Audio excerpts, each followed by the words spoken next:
Así inicia Es Noticia en profundidad. Qué placer acompañarles. Soy Tatiana Pérez y les saludo desde nuestra sede central en Caracas, en Venezuela. A partir de este momento, en la próxima hora, tenemos 3 temas que son noticia. Como siempre, primero, desplegados en titulares. Es noticia Reino Unido. La justicia británica ordena la extradición del fundador de Wikileaks, Julian Assange, a Estados Unidos. Se cumplieron los caminos para evitarlo. ¿Qué significa para el ejercicio del periodismo en el mundo? Vamos a analizarlo.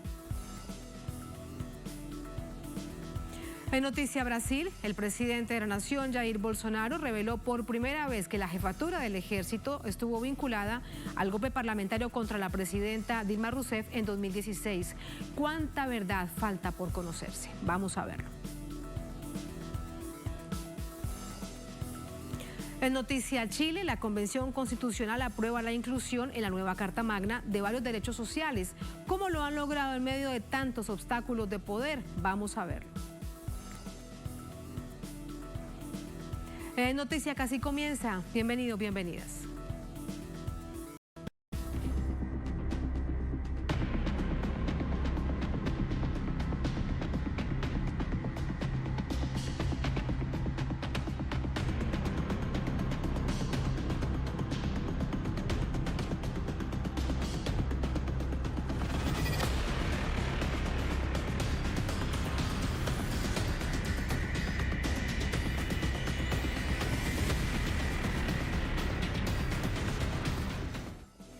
En noticia Reino Unido, un magistrado británico aprobó este jueves la extradición del fundador de Wikileaks, Julian Assange, a Estados Unidos para enfrentar supuestos cargos de espionaje.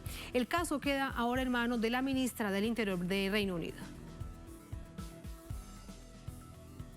El juez Paul Goldspring, de la Corte de Magistrados de Westminster, remitió la orden de extradición a la ministra británica del Interior, Priti Patel, que tiene la última palabra en esta materia. La defensa de Julian Assange ya indicó que presentará sus objeciones al Ministerio del Interior y ante el Tribunal Superior del Reino Unido en el periodo previsto, es decir, hasta el 18 de mayo.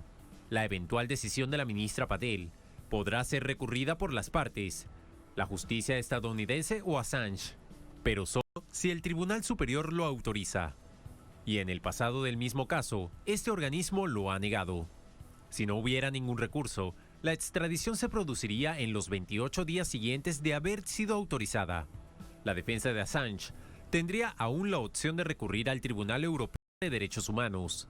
Assange es solicitado por Estados Unidos por 18 presuntos delitos de espionaje y conspiración. De ser declarado culpable, puede ser condenado a 175 años de cárcel en ese país.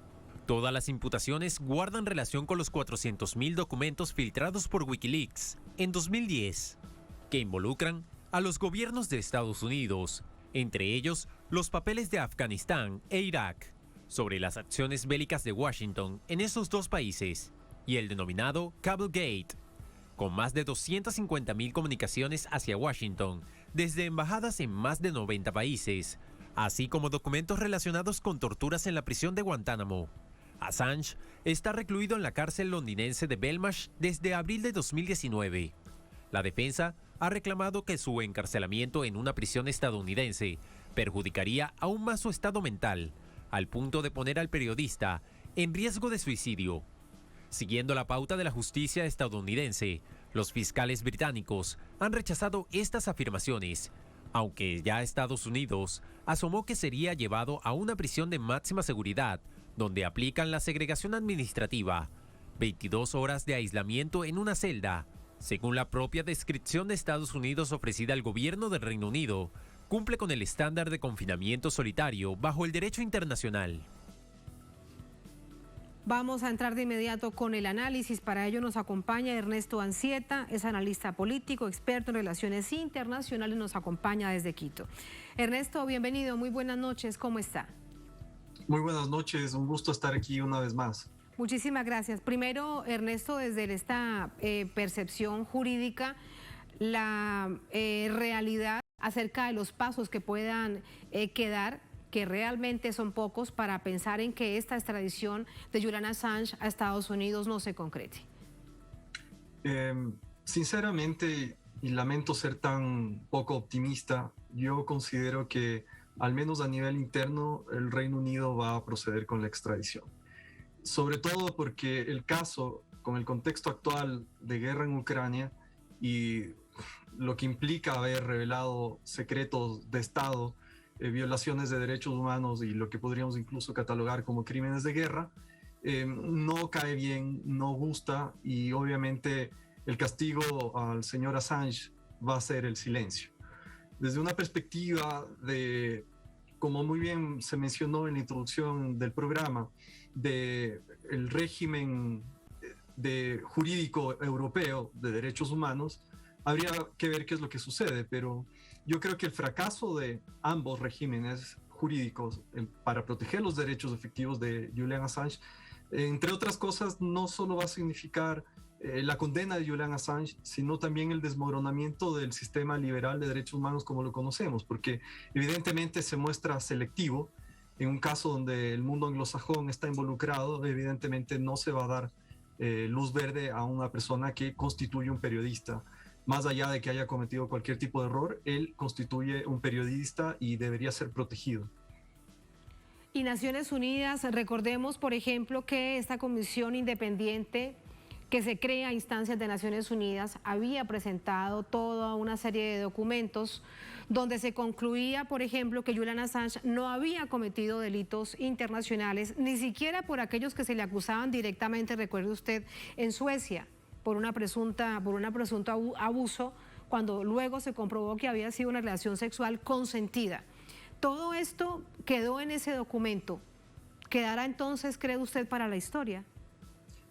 Sí, justamente esto va a tener que resolverse con perspectiva histórica, y me refiero al papel que han tenido muchos países, incluido el mío, el Ecuador, que con el gobierno de Lenín Moreno permitió la salida de quien había sido un ciudadano ecuatoriano en aquel momento.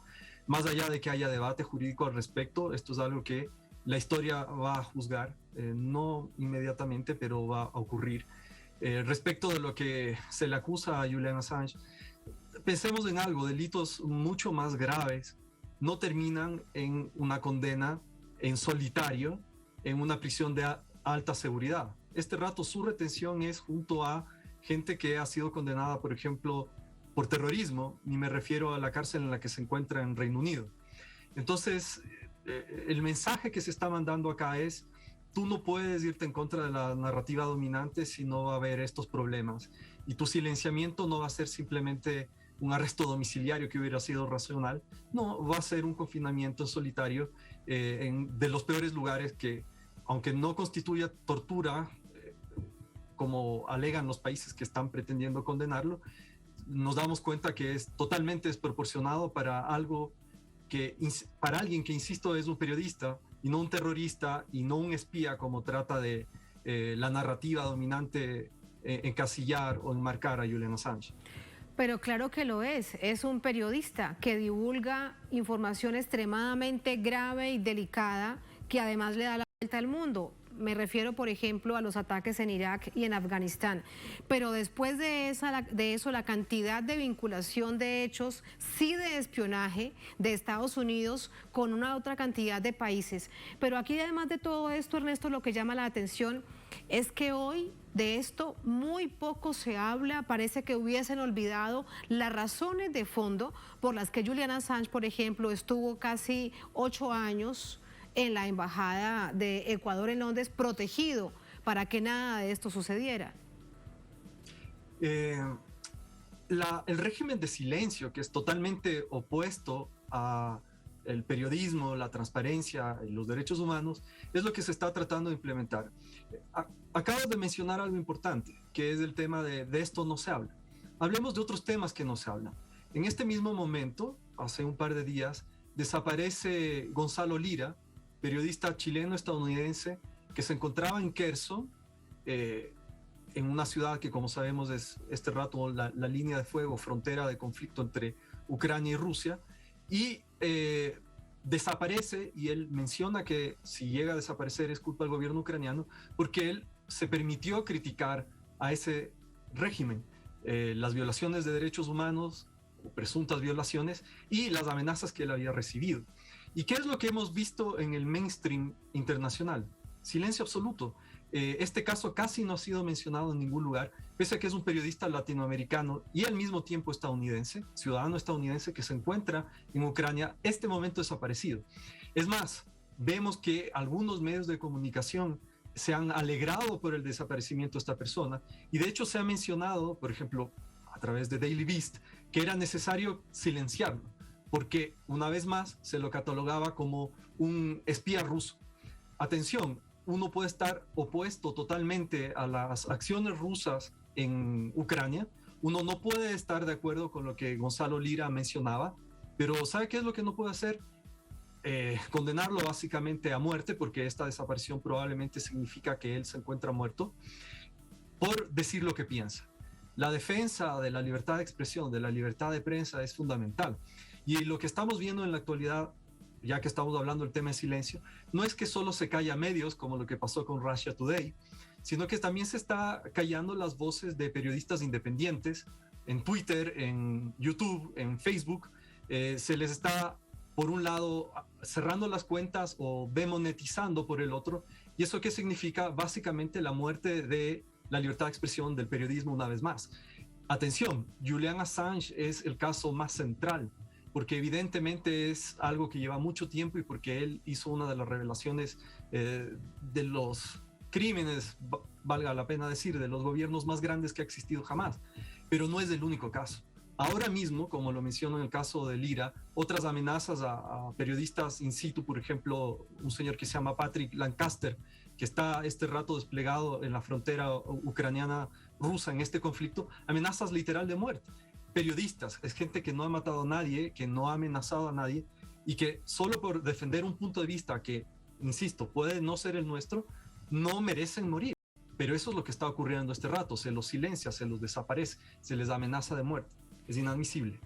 Es extremadamente grave porque sucede en todas partes del mundo y como bien dice Julian Assange, por el grueso calibre de todo lo que él reveló, es el caso más emblemático, pero hay muchos otros a través de las redes sociales que por fortuna para este caso existen, aunque a veces también sean usadas para demonizar, para fake news, etcétera.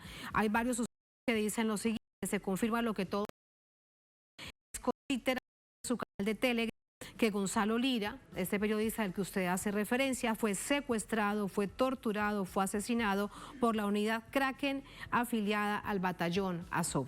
Pero como usted bien dice también, Ernesto, pues de esto muy pocos hablan, lamentablemente. Otro de los casos que también tiene que ver con su país es el de Olavini, por ejemplo, que no termina de resolverse y no hay, cuando se pregunta, pero ¿cuál es el grave delito que cometió Olavini? Pues es que ni siquiera se sabe. Hace un rato, cuando se me preguntó cuál es la perspectiva jurídica, yo soy abogado.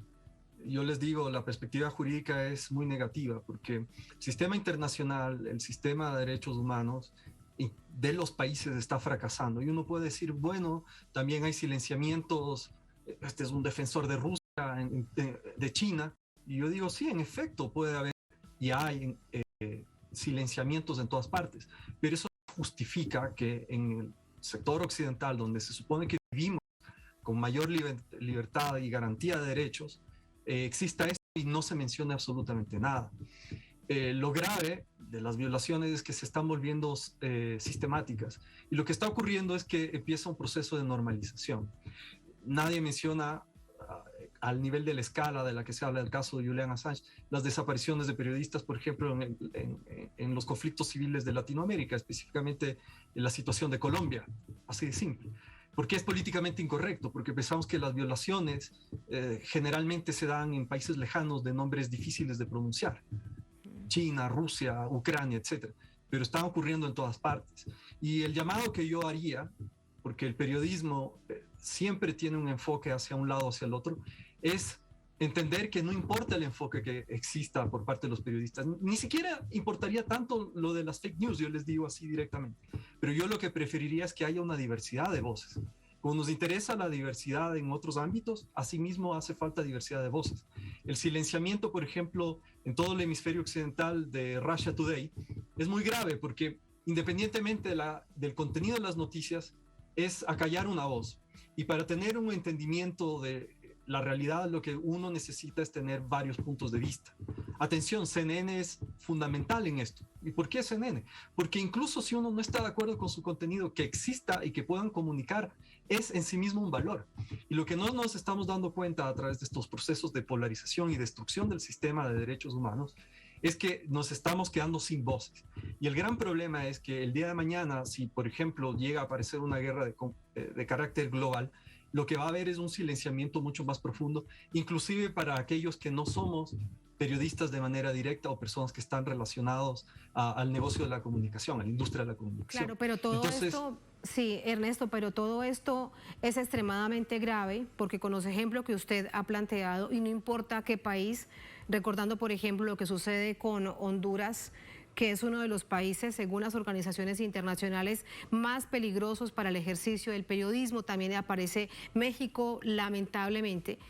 Pero esto sí es muy grave porque lo que se está logrando, y allí además habría entonces que entrar a analizar qué hacer para tener como ciudadanos una contrainformación, es que se establece una sola narrativa. Está bien que se vea CNN, pero estableciéndose una sola narrativa, pues se está ganando en esa lucha de las ideas a través de la información, una sola visión de un conflicto que en este caso es el de Ucrania, y eso es muy grave para la comunidad mundial.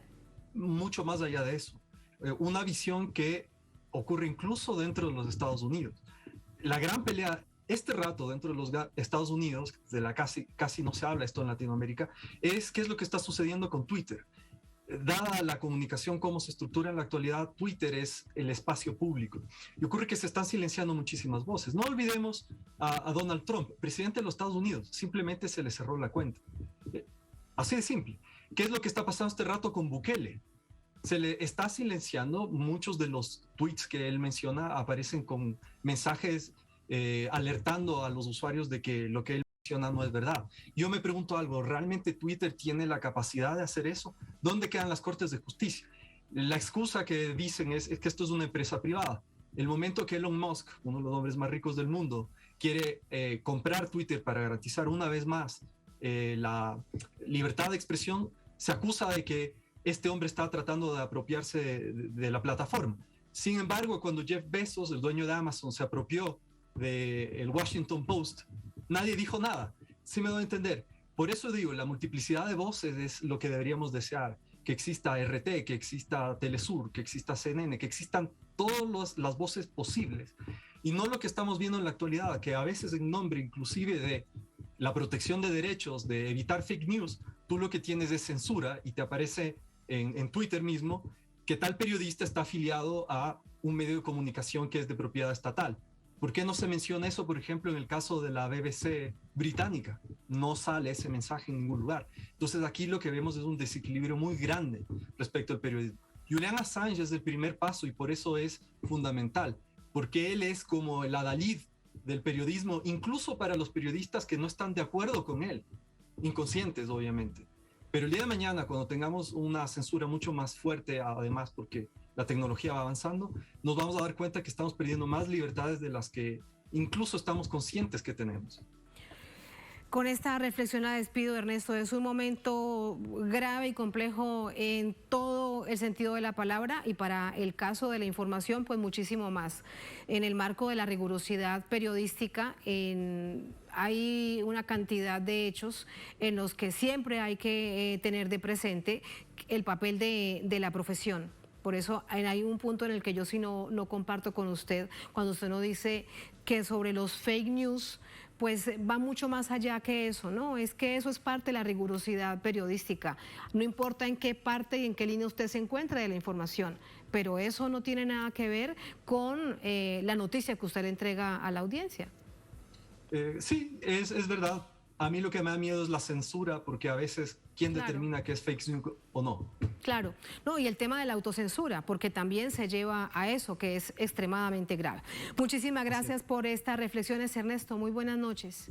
Un gusto estar aquí como siempre. Buenas noches. Muy buenas noches. Así vamos a la primera pausa en esta emisión de Es Noticia. Al volver en Noticia Brasil, El presidente Jair Bolsonaro reveló por primera vez que la jefatura del ejército estuvo vinculada al golpe parlamentario contra la presidenta Dilma Rousseff, hechos ocurridos en 2016. ¿Cuánta verdad falta por conocerse? Vamos a verlo al volver en El Noticia.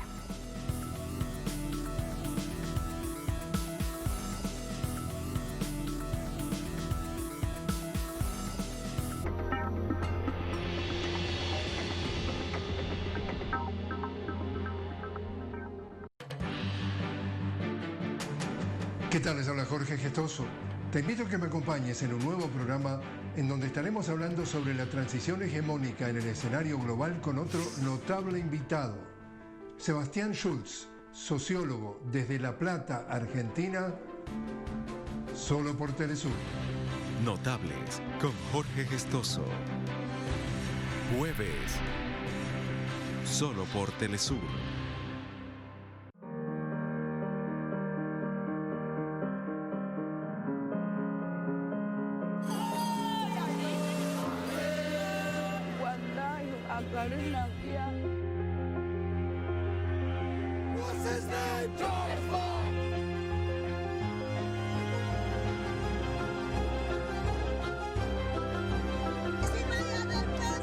Reportajes Telesur.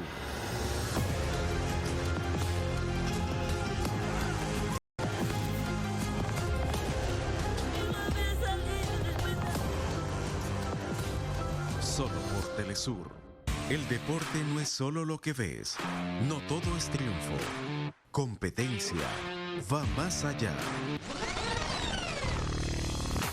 Disciplinas que transforman, emocionan, trascienden y se adaptan a la realidad de quien la vive. Deportes Telesur. En sus 2 emisiones, de lunes a viernes. Solo por Telesur. Compartimos su sentir, exaltamos sus logros y mostramos su realidad. Nuestro enfoque es global y nos mantiene en sintonía con los pueblos. Los países caribeños también reciben nuestra señal. Con entusiasmo seguiremos transmitiendo para ellos, porque somos Telesur, la señal informativa de América Latina y el Caribe. Diariamente ocurren sucesos que influyen en nuestro entorno.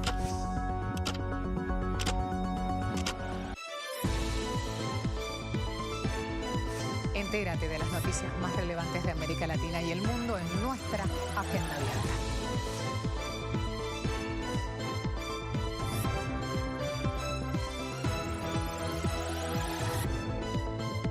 Interactúa con nosotros a través de nuestras redes sociales.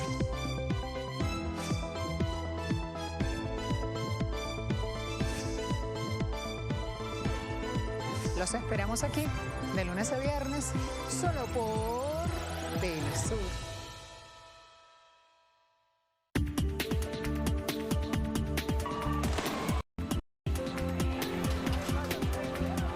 De lunes a viernes te ofrecemos un espacio de entrevistas que impulsa el análisis de los acontecimientos políticos.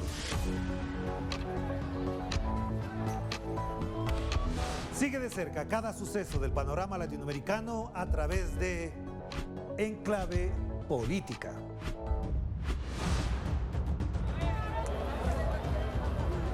Solo por Telesur.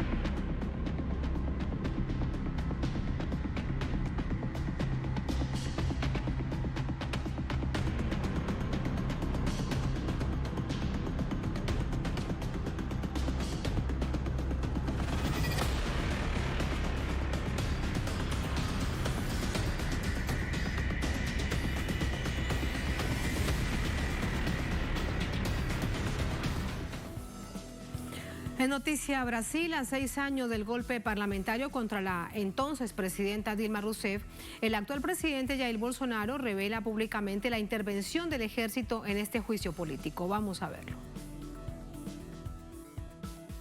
Para el presidente Jair Bolsonaro, el ejército representa garantía de estabilidad, pero en un acto de conmemoración por los 374 años de la creación del cuerpo castrense, admitió que el entonces jefe del ejército, general Eduardo Villas Boas, tuvo participación en la crisis política que propició el golpe parlamentario a Dilma Rousseff en 2016.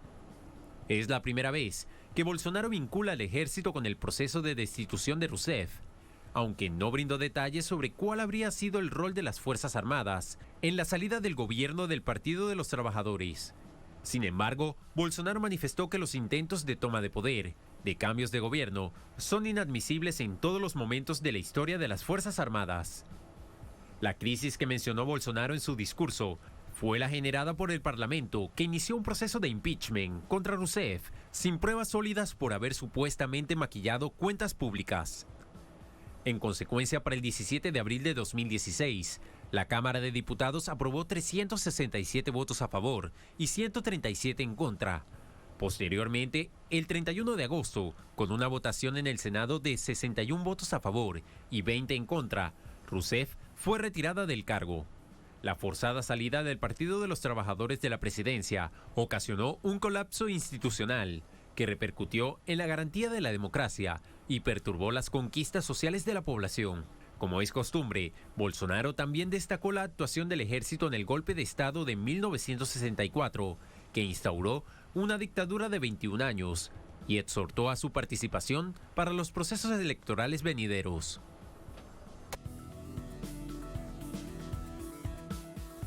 Allí los hechos, vamos a conocer reacciones a esta hora desde Sao Paulo con nuestro corresponsal Ignacio Lemos. Hola Nacho, ¿cómo recibe el país político, además en un contexto de año electoral, esta información que entrega el presidente Bolsonaro? ¿Así, como si nada, como si le saliera de la nada? Saludos para... Adelante. Saludos Tati para ti y la audiencia de Es Noticia. Es así, el presidente Jair Bolsonaro volvió a mencionar y enaltecer a los militares y su papel tanto en el periodo de la dictadura militar entre 1964 y 1985 como también en el año 2016. Esa es una novedad, teniendo en cuenta que los militares deberían mantenerse apartados de un proceso político como el que vivió Brasil en el año 2016, un año en el que el Congreso brasileño determinó el impeachment de Dilma Rousseff, de golpe parlamentario que dio lugar al gobierno de facto de Michel Temer.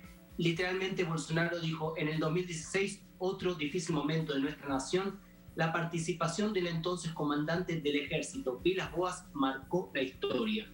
Hace referencia al comandante del ejército tanto en el gobierno de Dilma Rousseff como en el gobierno de facto de Michel Temer, Vilas Boas, un comandante que también tuvo repercusión en Brasil porque en el año 2018, en las vísperas del juzgamiento del habeas corpus presentado por la defensa de Lula da Silva para evitar que la Corte Suprema envíe a prisión confirme la prisión de Lula da Silva, el comandante del ejército Vilas Boas había afirmado en Twitter que todos los ciudadanos de bien, entre comillas, se ponían a favor de la lucha contra la impunidad en Brasil, presionando a la Corte Suprema desde el ejército brasileño. Luego se reveló más adelante que esa carta había sido firmada por la cúpula de las Fuerzas Armadas en conjunto con esta mención que hizo el comandante Vilas Boas en Twitter. Entonces, una figura que tanto tuvo un papel, al menos, o por un lado, con participación directa, o por otro lado, pero menos connivente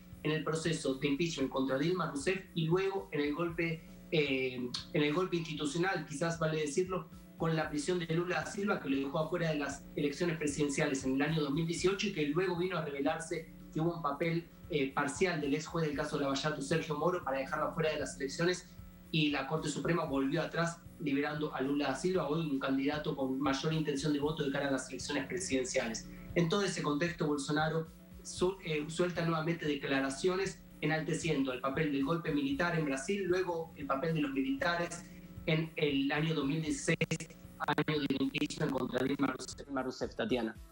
Gracias, Nacho, por toda esta información. De hecho, es recordar el 2016, transmitíamos ese momento tan incierto que comenzaba para el país, cuando se cumplían los votos y uno a uno se iba diciendo que se daba el golpe parlamentario, se cumplía el impeachment a la presidenta Dilma Rousseff sin una razón, sin un argumento fuerte que permitiera avanzar hacia ello, pero así lo lograron y hoy vemos, bueno, lo que significa para el país todo lo que ha sucedido desde ese año, que lo vamos a analizar. Gracias, Nacho, muy buenas noches. Buenas noches. Para ello nos acompaña Breno Alman, periodista, director de Ópera Mundi, y nos acompaña también desde Sao Paulo. Hola, Breno, muy buenas noches, bienvenido. ¿Cómo estás? Buenas noches, Tatiana. Buenas noches a todos que nos escuchen, que nos ven. Muchas gracias. ¿Crees que el presidente dijo hoy esto de la participación del ejército, de la vinculación del ejército con el golpe parlamentario a la entonces presidenta Dilma Rousseff, como un hecho aislado, como una casualidad, o es parte de una estrategia donde va entregando este tipo de información? Mira, yo creo que él ha cometido un lapso de confesión, o sea, yo creo que no estaba muy atento a lo que estaba diciendo y quiso demostrar una vez más la cercanía entre él y las Fuerzas Armadas. Pero lo que ha confesado es de enorme gravedad, porque se tiene razón Bolsonaro, y yo creo, y hay muchas pruebas de que Bolsonaro tiene razón, lo que las Fuerzas Armadas han hecho en 2016 ha sido un crimen contra la Constitución, otro crimen más contra la Constitución. Es una confesión que, partiendo del presidente de la República, tiene que ser investigada por el Parlamento. Tendrían que ser escuchadas las partes, tendrían que averiguar lo que se pasa, porque es algo que tuvo mucha repercusión en la vida política del país. La participación de las Fuerzas Armadas en un proceso de golpe, en un proceso de impeachment contra una presidenta legítima, es algo que es absolutamente fuera de la ley. Muy grave, y te lo pregunto también en clave electoral, como le consultaba en términos informativos a Nacho también desde Sao Paulo, nuestro corresponsal. Pero lo dice, si es una confesión, no sabemos por qué lo hace, pero bueno, ya lo dicho está, y lo dice en un año electoral. ¿Con quién quiere quedar bien? ¿Qué es lo que él busca? Con las Fuerzas Armadas, en primer lugar. Porque hay que registrar que el gobierno Bolsonaro, es un gobierno que corresponde a una variable de bonapartismo militar. O sea, no es pensable, no se puede considerar el gobierno Bolsonaro sin analizar el apoyo de las Fuerzas Armadas a su gobierno, para que tengan un número. Cuando termina el gobierno de Michel Temer, había como 2.5 miles de militares en funciones civiles. Ahora son más de 8.000. Estamos hablando de un número de militares en funciones civiles con doble sueldo, porque reciben el sueldo militar más el sueldo civil. Estamos hablando de un número de militares en el poder ejecutivo más grande que durante la dictadura militar. Entonces, eso es un número que revela el sistema de tutela militar que siempre estuvo presente en la vida de Brasil, desde el siglo XIX. Desde antes de la proclamación de la República Brasileña, el ejército ha tenido ese rol de tutela sobre el Estado. Desde que el ejército efectivamente se organiza en términos nacionales con la guerra de Paraguay, desde entonces el ejército es la fuerza principal de las élites y de las oligarquías brasileñas. Y fue el ejército que finalmente cría la República Brasileña. No es la República que cría el ejército, es el ejército que cría la República en 1889. Desde entonces el ejército funciona unas veces en primer plano, otras veces en segundo plano, algunas veces por golpe militar, otras veces por otras formas de actuación, pero el ejército está siempre presente en la vida política del país. Eso jamás se ha rompido en nuestra historia y siempre con un rol conservador, antipopular, antidemocrático, alineado a las fuerzas imperialistas. O sea, el ejército es la mano dura, digamos, de la hegemonía oligárquico-burguesa y de la alianza de esas oligarquías con el imperialismo. Eso es el rol del ejército brasileño y tuvo un peso muy importante en el golpe de 16. Es eso que está revelando Bolsonaro muy abiertamente. Ya sabíamos del rol del mismo comandante del ejército en la prisión de Lula en 2018, porque Vilas Boas, que es el comandante a quien se refiere Bolsonaro, ese mismo comandante del ejército en 2018 hace un tuit durante el juicio de Lula, de un habeas corpus de Lula en la Corte Suprema, diciendo que en otras palabras, diciendo que si un habeas corpus impedía que se cumpliera la ley contra el expresidente, el pueblo, la sociedad y el Estado tendrían que reaccionar.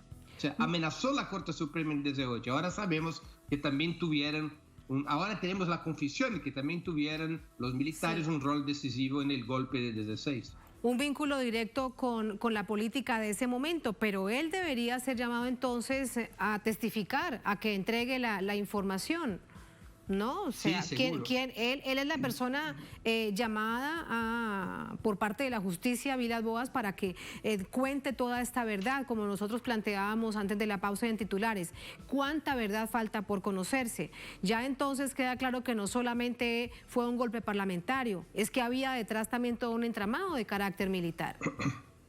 Claro, un entramado de un golpe híbrido, de un golpe líquido, entre el poder parlamentario, el poder legislativo, el poder judiciario y ahora sabemos también el ejército. O sea, ese es el nuevo elemento. Se debería investigar ese tema a través del poder legislativo, que podría llamar a Bolsonaro a que entregue informaciones, a que aclare lo que ha dicho en esa ceremonia en las Fuerzas Armadas, y también puede ser hecho a través de una demanda a la Corte Suprema, o sea, que la Corte Suprema abra un proceso de investigación. Eso es más complicado, porque como se trata de una declaración del presidente de la República, solamente la Fiscalía General podría hacer esa demanda, y el fiscal general es un hombre de Bolsonaro, pero el legislativo podría hacer esa investigación. De todas las formas, yo creo que la declaración del Bolsonaro es muy, muy grave, incluso compromete a todos los políticos que estuvieron con el golpe de Estado, incluso algunos políticos que hoy parece que marchan con Lula, ¿no? Tiene que explicar su posición, enseñar su posición. O sea, no solamente estuvieron en un golpe parlamentario, sino que también de alguna forma pueden tener tenido relaciones ilegales con las Fuerzas Armadas en el golpe que tumbó la presidenta Dilma Rousseff. Escuchándote, Breno, atentamente surge una pregunta. Algunos dirán que puede ser parte de una conspiranoia, pero no quiero dejar de preguntarla. Sin duda puede ser un poco especulativa, pero en este escenario sí existe la probabilidad que el presidente se le ocurra, a través de distintas estrategias, incluida, por ejemplo, la militar, con todo el poder militar que hay hoy en día dentro del gobierno, como nos estabas contando, aplazar elecciones, es decir, suspender elecciones en 2022. Yo no creo. Para eso para mí no hay los elementos de fuerza que permitieran algo así, porque no basta solamente en la estrategia actual de la ultraderecha, no es suficiente el apoyo militar, tendrían que buscar algún apoyo en el Poder Judiciario, algún apoyo legislativo, algún apoyo en los medios de comunicación.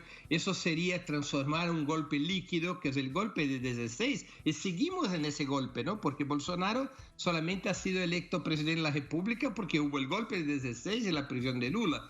Pero yo no creo que haya unidad y fuerza entre las élites brasileñas, civiles y militares, para transformar, para hacer el tránsito de un golpe líquido para un golpe tradicional, porque posponer las elecciones de octubre solamente se puede pensar eso a través de un golpe clásico, o sea, un golpe por lo cual el poder ejecutivo bajo condiciones de estricto control militar sobre las instituciones, deciden tomar una decisión de ese tipo. Yo no veo fuerza suficiente para eso, no hay unidad incluso entre los militares para eso. Sería una movida muy riesgosa porque Bolsonaro no tiene apoyo en la sociedad, se ha desgastado, ha perdido fuerza, muchos lo han abandonado, sectores de la derecha liberal, los sectores liberales de la burguesía, como prefieren, están más lejos de él que estaba en el pasado.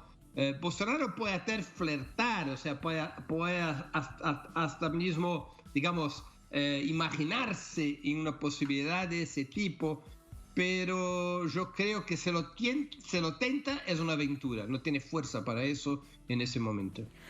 Bueno, esperemos que falta aún elecciones de aquí a octubre, pero ojalá que así sea y que haya elecciones en octubre, por lo menos en primera vuelta, que todo transcurra, que el calendario electoral avance. Gracias, Verano, gracias siempre, un placer escucharte. Gracias. Muchas gracias, Tatiana, muchas gracias a todos y a todas, siempre a la orden de Telesur. Muchas gracias. Así vamos a la última pausa en esta emisión de Es Noticia. Al volver Noticia Chile, la Convención Constitucional aprueba la inclusión en la nueva Carta Magna de varios derechos sociales. ¿Cómo lo han logrado en medio de tantos obstáculos del poderes y de distintos poderes? Vamos a verlo al volver en Es Noticia.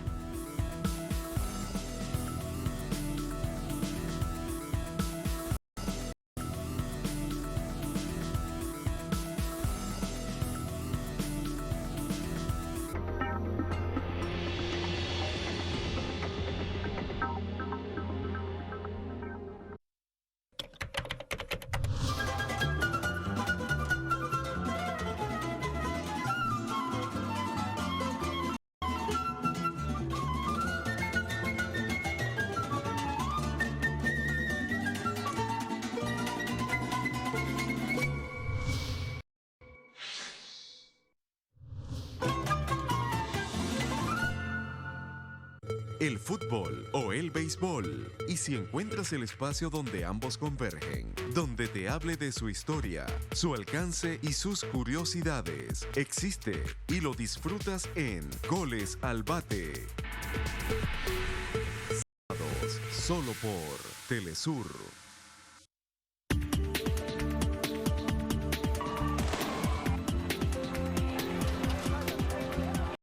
De lunes a viernes te ofrecemos un espacio de entrevistas que impulsa el análisis de los acontecimientos políticos.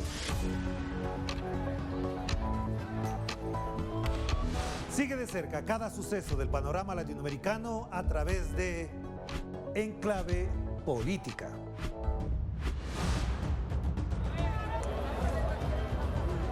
Solo por Telesur.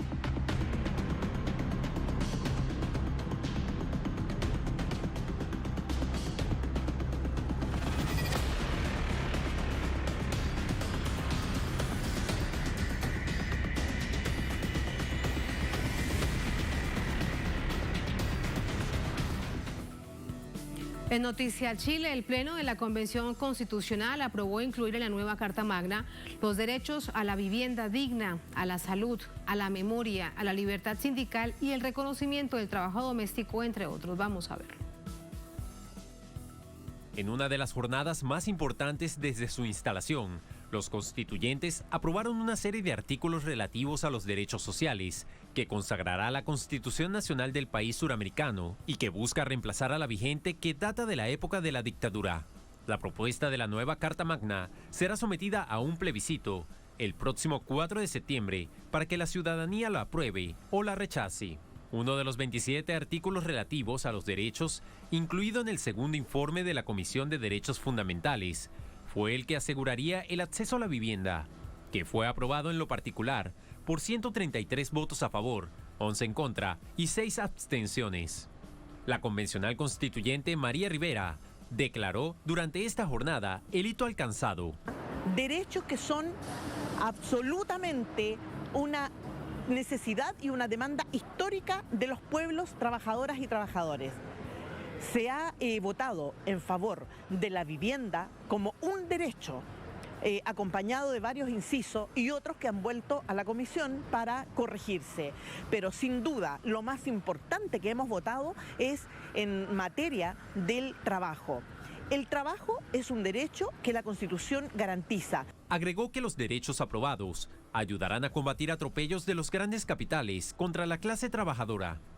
No solamente eso, sino que se prohibirán, una vez aprobada esta Constitución, los despidos arbitrarios, que esa es una conducta que hemos visto en forma permanente por las empresas.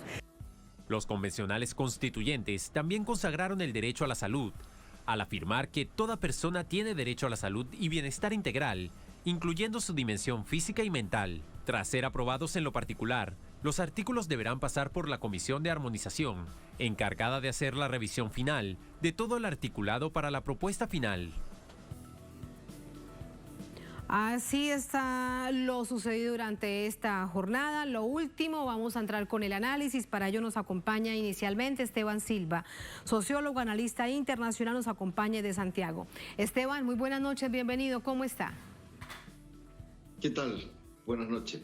Muchas gracias. ¿Sorprendido por este avance sustantivo dentro de la Convención Constituyente? ¿Usted cómo lo ve? Creo que es un avance muy importante, ya que coloca en tierra derecha, en el último tramo de los trabajos de la Convención Constituyente, con la Convención Constitucional, previo a ya la elaboración y la aprobación de los articulados constitucionales centrales en la perspectiva, ¿no?, de la próxima ratificación del plebiscito ratificatorio que ya tiene fecha, que es el 4 de septiembre. Esto coloca a Chile en la senda del constitucionalismo del Estado social latinoamericano, primero porque respecto de estos derechos que se consagran ya por la plenaria de la Convención Constituyente, el día de ayer, 19, ¿no? Es muy importante colocarlos en el contexto, porque ya la Convención Constitucional había establecido, ¿no?, que Chile es, y la Constitución así lo va a plantear, un Estado social y democrático de derecho, dejando atrás, por tanto, la concepción de Estado subsidiario neoliberal de la moribunda Constitución que está en proceso de ser dejada atrás por una nueva Constitución democrática en el marco de la Convención Constitucional. Y en ese sentido es estratégico, ¿no?, ciertamente, que se establezcan los derechos como el derecho a la vivienda digna, a la libertad y la negociación sindical y colectiva, el cuidado desde el nacimiento hasta el fallecimiento de las y los ciudadanos, ¿no?, la memoria, la recuperación de la memoria y la reparación frente a violaciones de derechos humanos, ¿no?, la seguridad social desde el punto de vista como un bien universal y solidario,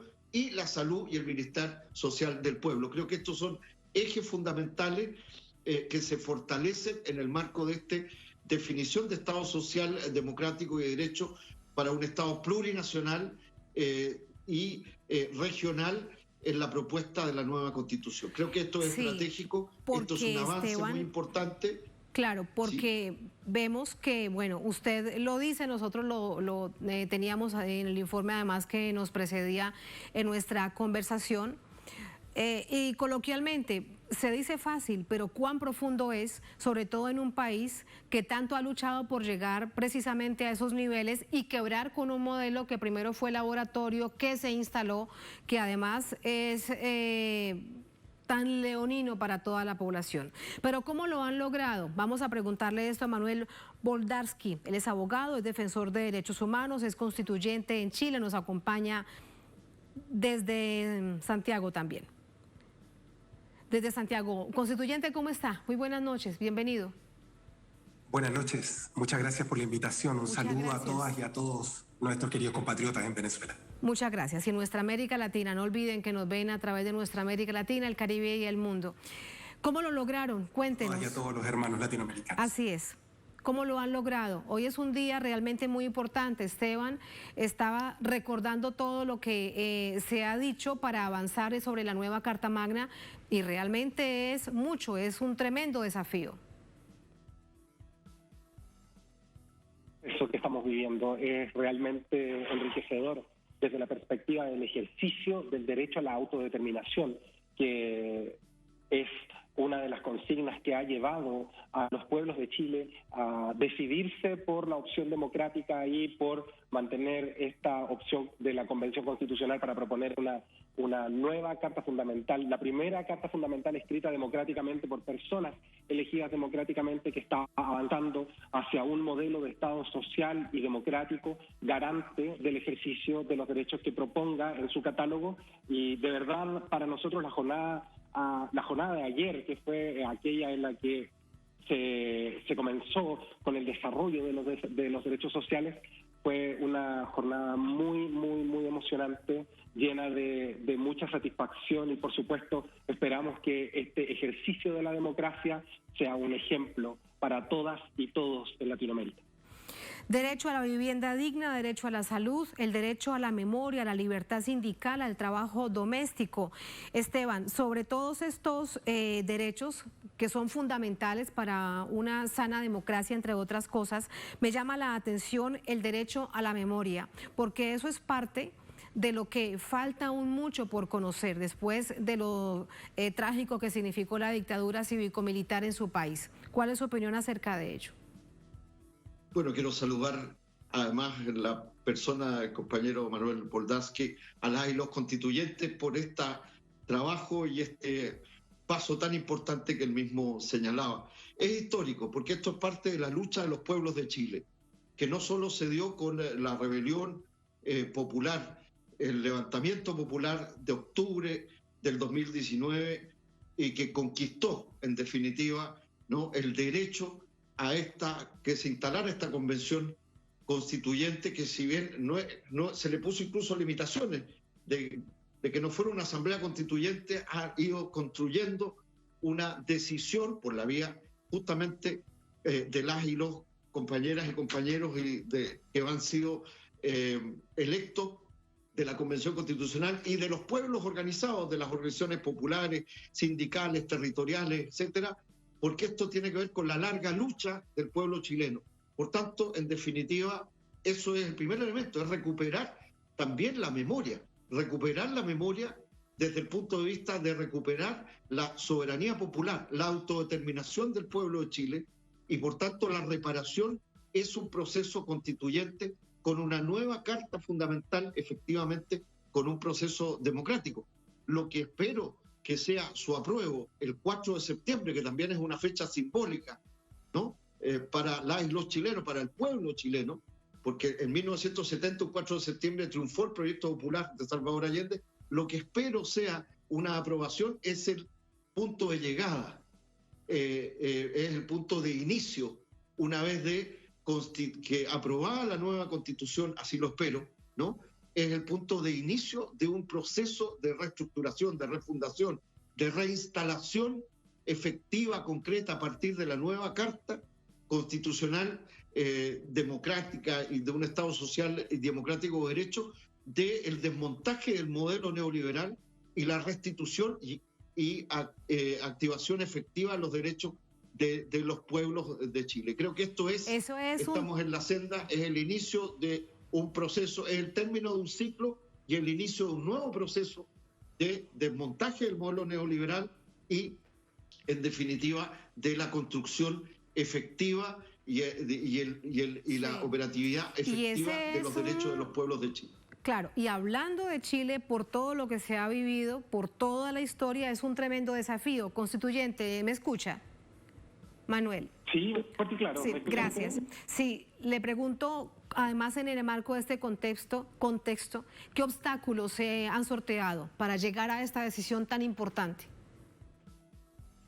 han sido varios. Lamentablemente Chile no en este momento está en deuda con los derechos humanos y hay que decirlo, el estallido social de octubre del año 2019 no solo trajo esta oportunidad histórica de vivir la democracia como la estamos viviendo hoy, también trajo muertos, trajo detenidos y desaparecidos, trajo torturados, trajo personas que fueron mutiladas, muchas personas que perdieron sus ojos, que perdieron su vista, y incluso hoy tenemos el honor de contar con una senadora que fue víctima de una brutal agresión por parte de la policía militarizada chilena, como lo es la senadora Fabiola Campillay.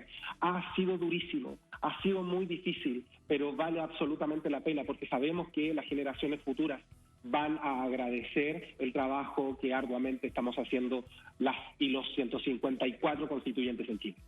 Me quedan solamente unos minutos y es una pregunta para Esteban y para usted, Manuel. La pregunta es, ahora, de cara a la aprobación, vendrá también contracampañas, como lo hemos visto no solamente en Chile, sino en tantas otras partes de nuestra América Latina, que la derecha, que los conservadores y la extrema de la extrema pues arman estrategias para buscar sus propósitos. De cara entonces al próximo 4 de septiembre, Esteban, ¿qué crees que se debe hacer para que el pueblo comprenda todo lo que está en juego para el país? Bueno, se ha desatado una campaña por parte de las élites, las clases dominantes, ¿no? La derecha, los grandes medios de comunicación concentrados y hegemónicos, efectivamente, que van a seguir contra la Convención Constitucional sobre sus contenidos de una manera muy brutal. Lo más importante, no existe posibilidad de un proceso constituyente en el marco de los trabajos de la propia Convención Constitucional sin movilización.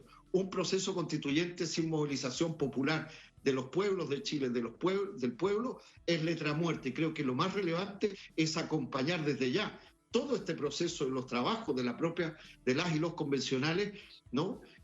Con movilización, con politización en términos de hacernos cargo de recuperar justamente, simultáneamente, en la perspectiva del apruebo, ¿no?, del próximo 4 de septiembre, con un pueblo movilizado, recuperar el ejercicio de la soberanía popular que va más allá, ciertamente, de algo tan relevante como hacer votar por aprobar una nueva constitución nacida democráticamente y, por lo tanto, recuperar la soberanía del pueblo chileno. Por lo tanto, el tema central es replantear y relanzar, acompañando este proceso y a la Convención Constitucional y sus propuestas, la movilización social y popular en la perspectiva de aprobar la nueva Constitución el próximo 4 de septiembre.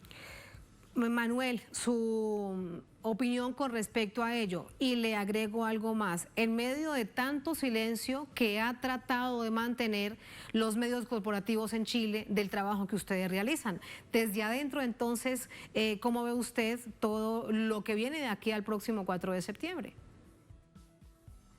Para nosotros viene una labor educativa, fundamentalmente. El proyecto de Constitución va a ser conocido por los pueblos de Chile a través de la educación popular, a través de la entrega mano a mano de quienes creen que esta es la oportunidad histórica más importante de la democracia chilena. Y lo sabemos, lo vemos en la calle. Yo, desde el edificio en el que me encuentro de la Convención Constitucional, me voy caminando a mi casa. Y las personas que cohabitan conmigo el centro de Santiago me lo han expresado y eso es algo que genera gran satisfacción. El proceso constituyente avanza incluso a pesar de las dificultades provocadas por la opción rechazo y por la ultraderecha.